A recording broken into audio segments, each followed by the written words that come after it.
Welcome, everyone, to the November 1st, November 2nd, for those of you on my side of the world, episode of Signals from Mars. And just making sure that I get the Facebook running here. My apologies. Anyway, welcome to this episode. We're going to touch upon all the lovely things that are scrolling across the bottom. And for those of you that are catching this for the first time, this is essentially the video version or the live stream of Mars Attacks podcast, and more specifically, what I like to call Signals from Mars, which is what I call these episodes. So the whole idea is to just give a quick rundown of a bunch of things that kind of stand out to me, do a quick unboxing, and do a bunch of different recommendations and a bunch of different things that I've come across, and we shall take it from there. So let's get things going here with the unboxing. This week's unboxing is Alice in Chains. Rainier Fog is how people are pronouncing it. This is an homage to Mount Rainier in their native Seattle, Washington. As you can see the jacket. There's two vinyls here. They're both black. And pulling the black one out now. And sorry I don't have all the technical jargon down for the different pieces of, the vinyl. But yeah, so here's the second vinyl, shows you all the members of the band. This is the third album with this lineup of Jerry Cantrell, Sean Kinney, Mike Inez, and William Duvall. I've really enjoyed all three of the albums that they've released since coming back, per se. See, the cool thing there is that it's cut out in the middle, so when you slide the jackets back in, the eye kind of comes to life there in the mountain. Again, the homage to Mount Rainier. So again, is it Rainier Fog? Is it Rainier Fog? So yeah, I've enjoyed everything that they've released since coming back. And I'm a huge fan of what Jerry Cantrell has done outside of the band. It's a shame, and Bob Nalbandian, who we'll talk about a little bit later on in the show, he's coming out with a documentary called Band vs. Brand, something that I've talked about a bunch over the years. And Alice in Chains is the prime example of why someone has had to come back and use a band name or a brand name over their own band, or over their own name in the case of Jerry Cantrell. So there you go. Check out both of his solo albums, which are great. And there's a track that he did on the John Wick 2 soundtrack, which is really cool. And also there's a DC soundtrack that's come out. I apologize, I should have been more ready for this, but he does a track, and Bran from Mastodon does a different track. There's a bunch of different singles that have been coming out for it. I believe it's called DC Nights, if I'm not mistaken, but check it out. If you go to Spotify, or in my case I use Tidal, if you look up Jerry Cantrell, it comes up. So there you go. Hope you like that unboxing. We'll do another one with the next episode. Opening up stuff that I've had and haven't opened up in the past, or some things that I think that stand out, that I think people would really like to get a peek of what it looks like. So there you go. Let's move in now to the news section, and I'm gonna kick things off with just think of this statement. That's what I do.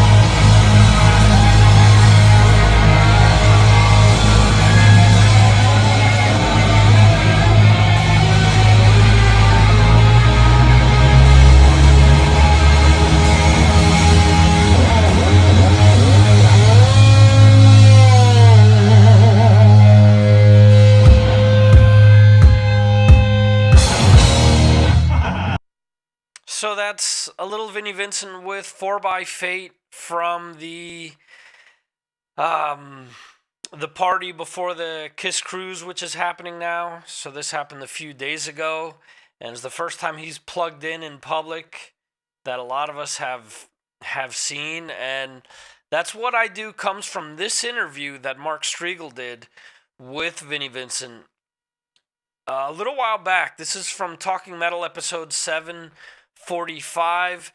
This is just a small, like, minute and a half piece of Vinnie and Mark talking. Check this out. Right on.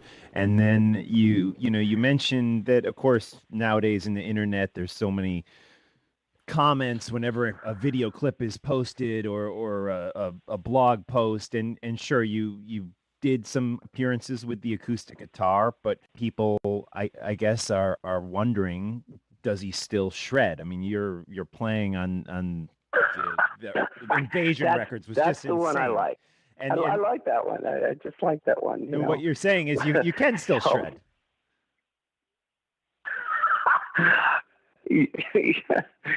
Oh God, they're funny. I mean, it's almost funny you asked me that, but yeah.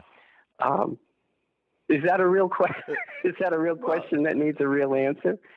No. I'm just wondering. Is it like a joke question, or am I supposed to give you a real answer? Okay. Because that's the part I'm not sure of. Yeah, I'll take that as a yes. Well, yeah. How about we do that? Yeah. Because awesome. I have to give you just, I know you're an intelligent guy, so I got to figure. I don't know how you could lose that. I mean, it's like, what do you mean? So when I hear a question, I go, what do you mean? I don't understand that. Right. So. Awesome. I figure you're a smart guy. Right. You know the answer. Okay. So if I got to explain that, then I just play acoustic guitar. But right on. That's what I do. It's what I do. So I play acoustic guitar. So there you go. That's Vinnie saying, that's what I do, and calling into question when being asked if, what he was playing, or if he could still play, if he could shred, if whatnot. I was expecting the kind of rebuttal from the pink Kool-Aid drinking fans, and I got to tell you, I was a huge Vinnie fan, and I really wanted to give him the benefit of the doubt with a lot of different things, but I think he's kind of proven himself to be exactly what we were warned about for years. But just like, well, went to the wrong slide there. My bad. But are the Graceland shows in jeopardy? Is my question. After seeing that, would you pay to see Vinnie? Seriously, to see him do 2 shows in Memphis at Graceland? I don't know, man. I know people that are flying out to see it, and again, there are people that love him so much that it isn't going to matter to them. But it seems kind of like the Wizard of Oz. We've gotten behind the pink curtain, and we found the Wiz.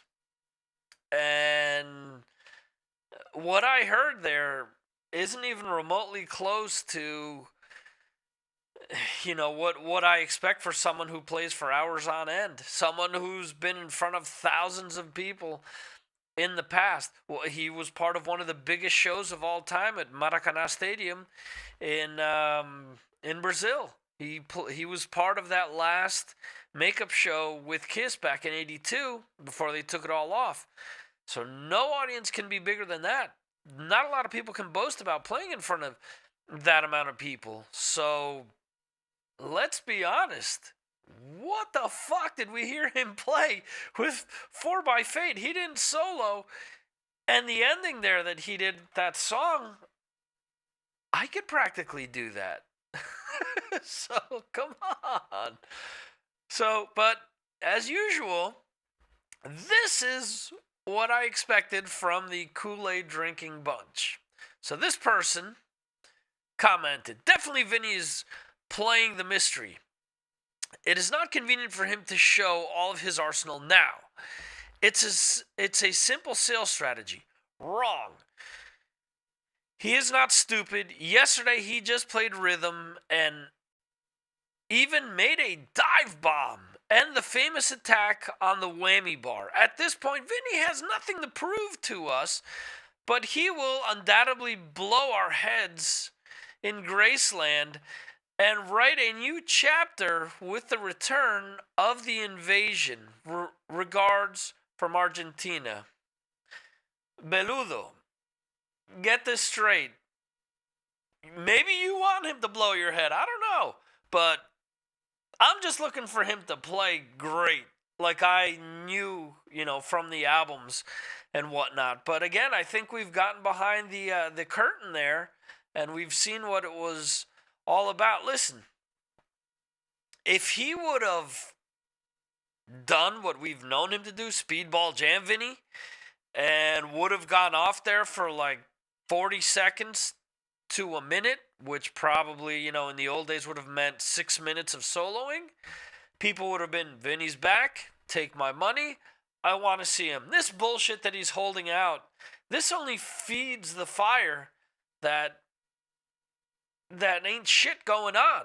And unfortunately, what we saw is going to do more to hurt than help his shows at Graceland. I wish him nothing but the best. Let's be honest about things. I want new music from Vinny. I've wanted it for years. It's no different at this point in time. But he's got nothing to prove. Bullshit. He's got everything to prove. For the fans that want this, he's got to do more than play rhythm guitar on a bunch of tracks. So, we'll see. I want to be proven wrong, and I want Vinny to go in guns blazing and really blow everyone away. So, prove us all wrong, Vinny, please. Next piece of news that was interesting to me. Gilby Clarke says that he was asked to be part of the, was he asked to be part of the Guns N' Roses reunion? He recently spoke to Eddie Trunk, and you can look this up. If you look up Gilby Clarke and Eddie Trunk, the interview will come up for you in various locations. But this is what Gilby says. He said they did. Or when Trunk asked him if he was asked to be part of the reunion, he says they did. Yeah, they did. When it first started, they did reach out to me to come and play. Okay. Then he says, my daughter Frankie has a band, Frankie and the Studs. They asked the same day my daughter's band was playing Lollapalooza, and that was in July of 2016, which was like the biggest break for her band. It was the same day they were playing. Lollapalooza and I had to be there. I fucked up reading that. Okay, so it was the same day they were playing Lollapalooza, my bad, and I had to be there. And I couldn't really give that up to go jam with GNR. Okay, so let me get this straight. As the father of 2 kids, I understand where he's getting at, that he wants to be there for his kid because of Lollapalooza. I'm guessing, not to be a dick about things here, but Frankie and the Studs weren't closing. They weren't the headliner. I'm assuming they were going on early in the day. So regardless of where GNR was playing in North America, from Chicago, from O'Hare, which is the busiest airport in North America, I'm assuming that he could have caught a flight to get to wherever Guns N' Roses was playing. Where I kind of call bullshit on this whole thing is the fact that he's, in the interview he alludes to the fact that he would have been the 3rd guitarist. Okay, so, all right, let's say that flying out wasn't an option, and he would have had to miss that date. Wouldn't it make more sense for him to miss that date and then join up with the band the following night, let's say? This is the 4th biggest tour of all time. I think everyone saw that this tour was going to make a ton of money, but who knows? Maybe Gilby's comfortable living off of Aaron Camaro's royalties from playing and buying his albums. Like, gotta think the spaghetti incident and Kill for Thrill hasn't done that, or producing LA Guns, but I could be wrong. So I don't know, man. It just doesn't something does not sound right about this whole situation. I think that if he was asked, they would have they would have found a way to do it. And if it was a case of them wanting a third guitarist outside of Slash and Richard Fortis, they wouldn't have gone back to Bumblefoot or DJ Ashba, or did they just burn bridges and, bringing them back just wasn't going to work? I mean, if they wanted 3 guitars, they would have gotten 3 guitars. That's what I'm trying to get at. So I don't know. Just seems kind of weird. And the last piece of news is the slide that I jumped on earlier by mistake, is Kiss, one and done with End of the Road. So Paul Stanley tells Billboard magazine, the tour may go 3 years, but once we play your city, it is done. That is our big thank you. All right, so they're playing New York City, Madison Square Garden, March 19th of 2019. You're telling me that they're not going to play New York City again before this is all said and done. I know some people have said to me, well, they can play Jones Beach, or they can play the PNC Bank Arts Center, or maybe even the Prudential Center in Newark, or the Barclays Center, or something like that. There's a bunch of different places in the area they can play. Sure. But MSG is MSG. Let's not forget that for years, Ace Frehley had his picture outside of the venue. When they did the reunion tour, 96, they did how many sellout dates at MSG? So you're telling me that that's it, one and done. They're playing MSG once. They're not doing it again. They're not going back to New York City again. They're getting Detroit out of the way before that. I got a hard time believing that myself. I got to think that they're going back, and they'll be doing some of these other shows. Whether we see, we've seen, those of you that have checked out stuff from the cruise already, we've seen Ace play with them. We've seen Bruce Kulick play with them. So it all remains to be seen whether former members come out and join them during this tour or not. But it'll be interesting to see how things shake out. Anyway, that was an interview that Paul did with Billboard, by the way. So there you go. If you look up Billboard and Paul Stanley, you shall find it. So anyway, that wraps up the news portion, and let's move on to the Ear Peeler podcasting feature. This time around, we are centering on Baco and Loose Cannon, the one, the only, Cobras Fire, the grade A podcast. Okay. Cobras Fire, I've been following them for quite some time now. They're a comedy and music podcast. Don't always agree with all the music that they play. But I think that they do a good job at what they do. I tend to laugh a lot at what they have to say. And in October, they did an entire month on Black Sabbath stuff. They did 2 episodes on the Ozzy Osbourne era of the band. They did 1 episode on the Dio years. And they did an interview with Dave Walker, who was part of Savoy Brown, and jumped into Sabbath during that whole Never Say Die period when Ozzy was in, Ozzy was out, Dave Walker was in, and so on and so forth. So they've been on fire lately. Not only this interview, they did an interview with KK Downing not too long ago, which was just absolutely great. Please check the show out. I don't think you will be disappointed. That's Cobras Fire. You can find them on iTunes and Podchaser and they're on SoundCloud as well. So if you type in Cobras and Fire podcast, you just do Cobras and Fire alone, it's going to say Monster Magnet album. But if you put in Cobras and Fire podcast, you'll get that. So thanks, Cobras and Fire, for putting on a great show. They were part of the Ear Peeler Podcasting Kings tournament, losing to one of Ken Mills' 300 podcasts. So there you go. Up next, what we're going to do is there was a new trailer released earlier today for Inside Metal, the latest series of the Inside Metal series, which is called Inside Metal Bay Area Godfathers. And our good friend, or my good friend Bob Nalbandian, puts these together.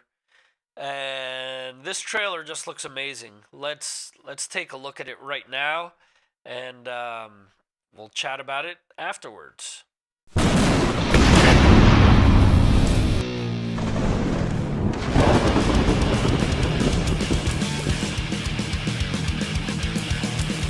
Back then, it was like we were all together as one. But it was just like, oh my God, there are people here like us. There are people here that look like us, that think like us, that smell like us. There was much more of a sense of community about it all, you know, and a support within the bands for each other. The scene that was in San Francisco is just maniacal and crazy as it was. This scene started to spread everywhere else. We played Ruthie's Inn, which is a big thrash place, and Legacy played there with Alex Skolnick was in the band, and we rocked that show. I mean, it was the best show Hawaii ever had. There were so many styles of music that were just flowing through all of these types of clubs. We truly stuck out. Bodies were just flying everywhere. It's like, wow, this is amazing, you know. I felt very much at home. I felt welcomed. But we didn't really have, you know, a super shredder, you know, in heavy metal at that point in time. When I saw the Metallica thing, that was a big eye-opener. I was like, wow, we're onto something here. This is something's happening, you know? They had something special. It was rebellious, man, and there was nothing like it. Metal was just getting insane in early '83. It was just the kids. Everybody was talking about Metallica coming out. Every time I went to your shows, it was all dudes with like spike collars, sweating like I am right now. You know what I mean? Like, it seemed like there was no girls in their audience at all. It was, you go to a show, it's a bunch of dudes in leather jackets. It's like, who wants to do this? It was all like kind of a macho thing, and so then if you kind of were a makeup wearing dude, you were like a poser. You didn't go to an Exodus show with the peroxide hair pumped up like that. You just didn't do it because he'd single you out and go, I need you to kill him right now. And he'd go, kill. I don't know how many stages we set on fire or blew holes in the roof. I remember hearing for the first time hearing Exodus, just the riffing, you know, it was so great. Because you never knew when you were going to see the next Metallica. We all jumped the shark. It wasn't our fault, but that's what happened. It was extremely exciting. It's really sad that it's gone. I just feel fortunate to have experienced that and been in the right place at the right time.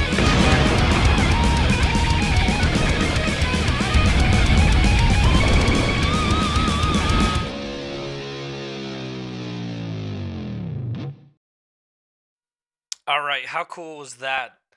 That is awesome. I can't wait to check that out, or can't wait to check out Bob's other documentary that's coming out, which is Band versus Brand. Should be very cool, both of them. Again, I think Bob does a great job with all this stuff, so definitely check it out. If you haven't checked out any of the other editions of the Inside Metal series, I recommend that you do so. The cool thing is that, and I've said this a million times, that Bob doesn't need to take center stage. And Bob is someone who he started one of the first fanzines. If you checked out the latest edition of Loudwire's Wiki Metal Fact or Fiction, or Wikipedia Fact or Fiction, sorry, Wiki Metal is a podcast from down in Brazil.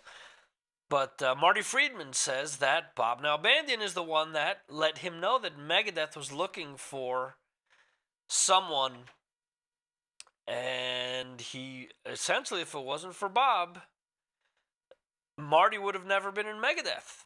So that's another thing that Bob did. Bob has had such a cool relationship over the years with just metal in general. He's close to the guys in Armored Saint, he knew the guys from Metallica early on, knows some of the guys from Megadeth, so on and so forth. So he's definitely someone who has been very important behind the scenes, but has never needed to be in front of the camera saying, aha, I am cool, I am great, or whatever, where other documentarians, or however you say it, other centerpieces of documentaries have done that. So that's just my opinion. And he lets the bands tell their side of things, their stories. It isn't his opinion on what happened. It's the band saying what happened. So there you go. We have one person that has joined us. Hey, Mr. Chris Vaglio, my Galaxy of Geeks co-host. And we're going to have a new episode of Galaxy of Geeks out shortly. So check that out when it does come out. In any event, going to wrap things up here. And want to thank everyone for checking this out, whether it's live, whether it's on the Facebook page, or whether it's on YouTube. So I appreciate you guys checking all this out.